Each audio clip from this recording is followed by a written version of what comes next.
आज हम एक बहुत ही महत्वपूर्ण विषय पर बात करेंगे और उसका वीडियो देखेंगे। यह विषय है ग्लासगो कोमा स्केल। इसे संक्षिप्त में हम GCS भी कहते हैं।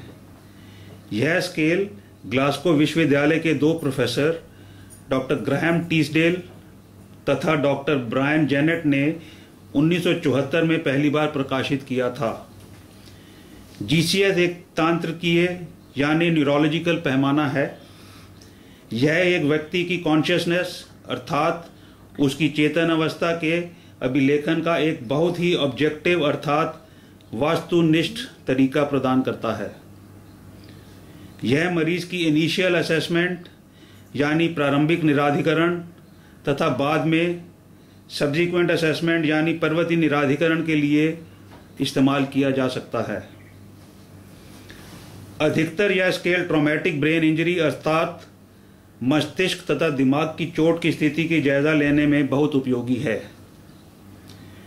इस वीडियो से हमें पता लगेगा कि GCS क्या है, GCS के घटक क्या क्या हैं। आइए अब हम GCS के बारे में सीखें। GCS के 3 घटक होते हैं। वह हैं आई रेस्पॉन्स यानी नेत्र अनुक्रिया, वर्बल रेस्पॉन्स अर्थात वाचिक अनुक्रिया तथा मोटर रेस्पॉन्स यानी शारीरिक अनुक्रिया। इनमें आगे प्रत्येक उपघटक भी होते हैं। तो आइए अब हम एक एक करके सभी घटक देखें। आई रेस्पॉन्स यानी नेत्र अनुक्रिया की जानकारी लेते हैं। नेत्र अनुक्रिया में अधिकतम 4 अंक होते हैं। आइए अब हम इन 4 अंकों को देखें। यदि मरीज स्वयं से आंख खोलता है तो उसे 4 अंक मिलते हैं। आप देखें कि इस समय मरीज स्वयं से आंख खोल रहा है, अतः इसे 4 अंक मिलेंगे।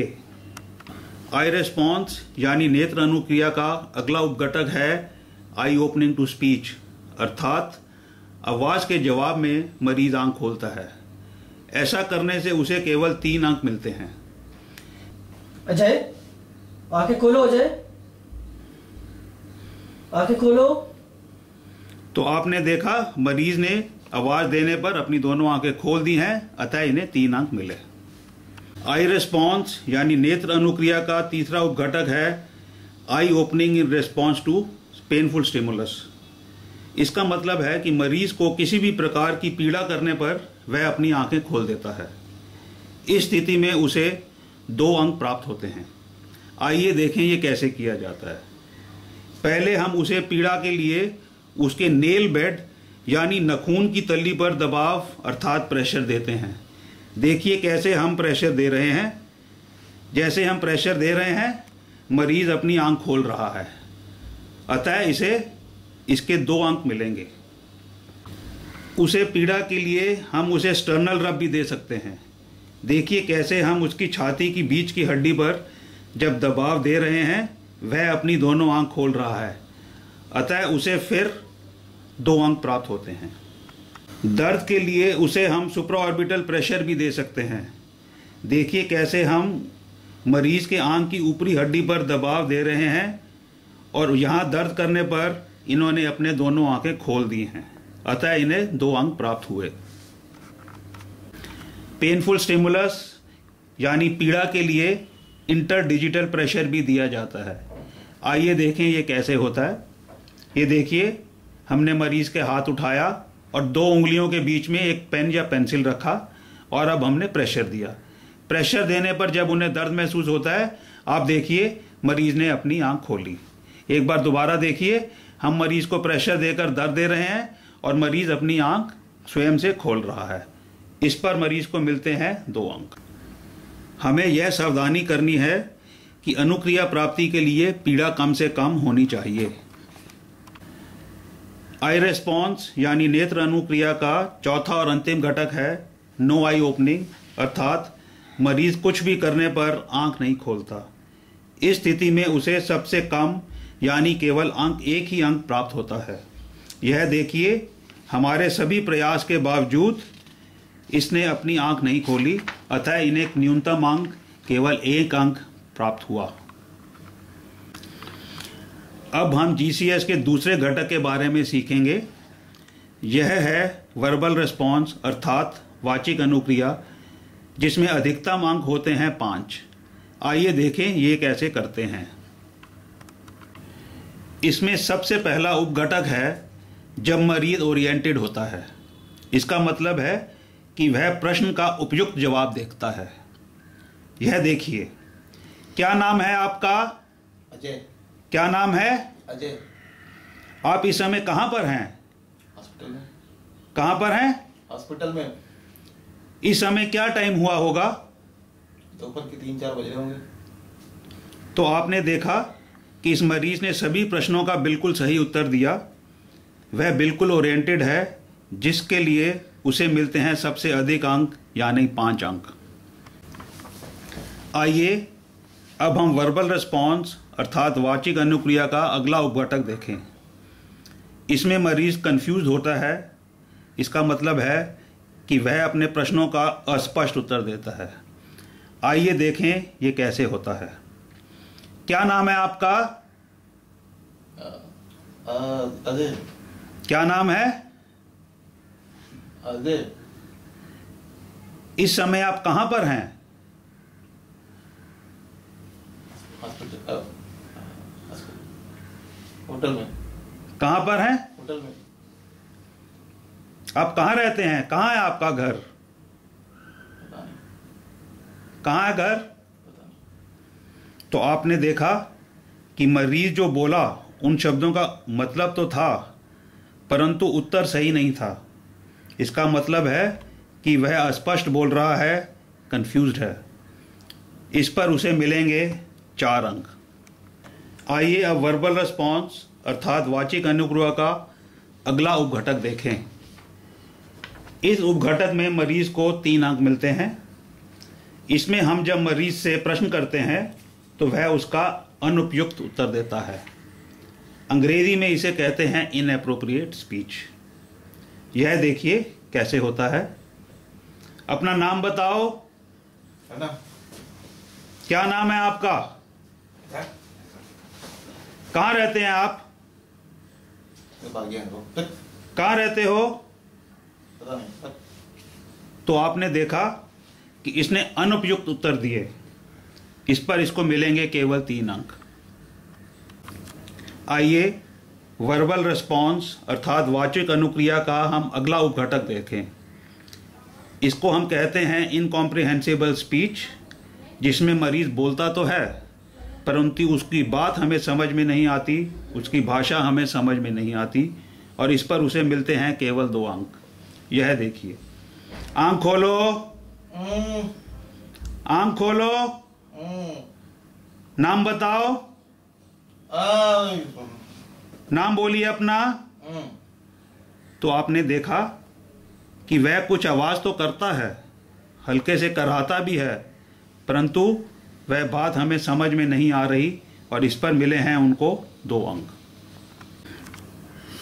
अब हम वर्बल रिस्पॉन्स अर्थात वाचिक अनुक्रिया का 5वां और अंतिम उपघटक देखेंगे। इस अनुक्रिया में मरीज को कोई भी वाचिक और मौखिक अनुक्रिया नहीं होती, नो वर्बल रिस्पॉन्स। यह देखिए हम कैसे करते हैं। आंख खोलिए, जीभ दिखाइए, जीभ दिखाओ। तो आपने देखा उसने हमारे आदेश का पालन नहीं किया और कोई रिस्पॉन्स नहीं था।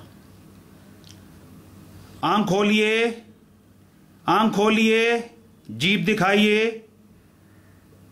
आपने देखा हमारे भरसक प्रयास के बावजूद मरीज का कोई रिस्पॉन्स नहीं है, और इसको मिलता है केवल 1 अंक। ठीक हुआ। अब हम जीसीएस के तीसरे घटक के बारे में जानेंगे। यह घटक है मोटर रिस्पॉन्स अर्थात शारीरिक अनुक्रिया। इसमें 6 उपघटक होते हैं और अधिकतम अंक होते हैं 6। मोटर रिस्पॉन्स अर्थात शारीरिक अनुक्रिया का पहला उपघटक है जिसमें मरीज आपके आदेशों का पालन करता है। इसे अंग्रेजी में हम कहते हैं ओबेस कमांड्स। यह देखिए, अजय हाथ उठाइए, हाथ उठाइए, हाथ उठाइए, अपनी जबान दिखाइए, जीभ दिखाओ, अंदर कर लो, आंख बंद करिए, दांत दिखाइए। तो आपने देखा कि मरीज ने हमारे सभी आदेशों का पूरी तरह से पालन किया और इस पर इन्हें मिले अधिकतम 6 अंक। मोटर रिस्पॉन्स अर्थात शारीरिक अनुक्रिया का अगला उपघटक है लोकलाइजिंग पेन, अर्थात मरीज दर्द के स्थान पर अनुक्रिया करता है। यह देखिए, हम इन्हें आंख के ऊपर, पलक के ऊपर वाली हड्डी पर दर्द देंगे और वह अपना हाथ दर्द के स्थान पर ले जाएंगे। यह देखिए, ऐसा करने पर इन्हें मिलेंगे 5 अंक।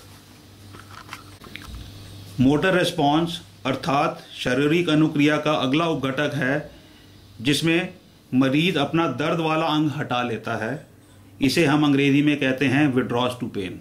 यह देखिए, हमने उन्हें आंख के ऊपर दर्द किया और उन्होंने अपना सर हटा लिया। हमने उनको उंगली में दर्द दिया और उन्होंने अपना हाथ हटा लिया। ऐसा करने पर मरीज को मिलते हैं 4 अंक। मोटर रिस्पॉन्स अर्थात शारीरिक अनुक्रिया का अगला उपघटक है एबनॉर्मल फ्लेक्सर रिस्पॉन्स। जब हम किसी भी प्रकार की पीड़ा देते हैं, मरीज एक असामान्य पोस्चर अर्थात मुद्रा कर लेता है। यह देखिए कैसे करते हैं। हमने जब मरीज को दर्द दिया, उन्होंने अपने दोनों ही बाजुओं को कोहनी से मोड़ लिया और उसे अपने छाती को ओर ले लिया। अब इनके पैर देखिए, दोनों पैर भी इनके बिल्कुल सीधे हैं, मानो कि अकड़ गए हैं। इस एबनॉर्मल फ्लेक्शन पर इन्हें मिलेंगे 3 अंक। अब हम देखते हैं कि मोटर रिस्पॉन्स अर्थात शारीरिक अनुक्रिया का 5वां उपघटक क्या है। यह देखिए, इसमें जब हम मरीज को किसी भी प्रकार की पीड़ा करते हैं तो वह दर्द के प्रति एक्सटेंसर अनुक्रिया कर लेता है। एक्सटेंसर अनुक्रिया क्या है? यह देखिए, मरीज को हमने जब दर्द दिया तो उसने दोनों पैर और हाथ सीधे कर लिए और अकड़ लिए। ऐसा करने पर मरीज को मिलते हैं केवल 2 अंक। अब हम मोटर रिस्पॉन्स अर्थात शारीरिक अनुक्रिया का अंतिम उपघटक देखेंगे। इसमें मरीज दर्द की प्राप्ति की कोई भी अनुक्रिया नहीं करता, मतलब नो रिस्पॉन्स टू पेन। यह देखिए, हमने मरीज को दर्द दिया, अलग अलग जगह दर्द दिया, परंतु वह बिल्कुल नहीं हिला। इस स्थिति में इसे मिलते हैं केवल 1 अंक। अतः हमने इस वीडियो के माध्यम से GCS के तीनों घटक और उनके प्रत्येक उपघटक की जानकारी प्राप्त की। मरीज का GCS स्कोर प्राप्त करने के लिए हम तीनों घटकों का अधिकतम अंकों का जोड़ करते हैं। उत्तम स्थिति में GCS का सर्वाधिक स्कोर होता है 15। किसी भी घटक का न्यूनतम स्कोर होता है केवल 1। अतः अति गंभीर स्थिति में यह स्कोर गिरकर न्यूनतम स्कोर यानी 3 तक आ सकता है।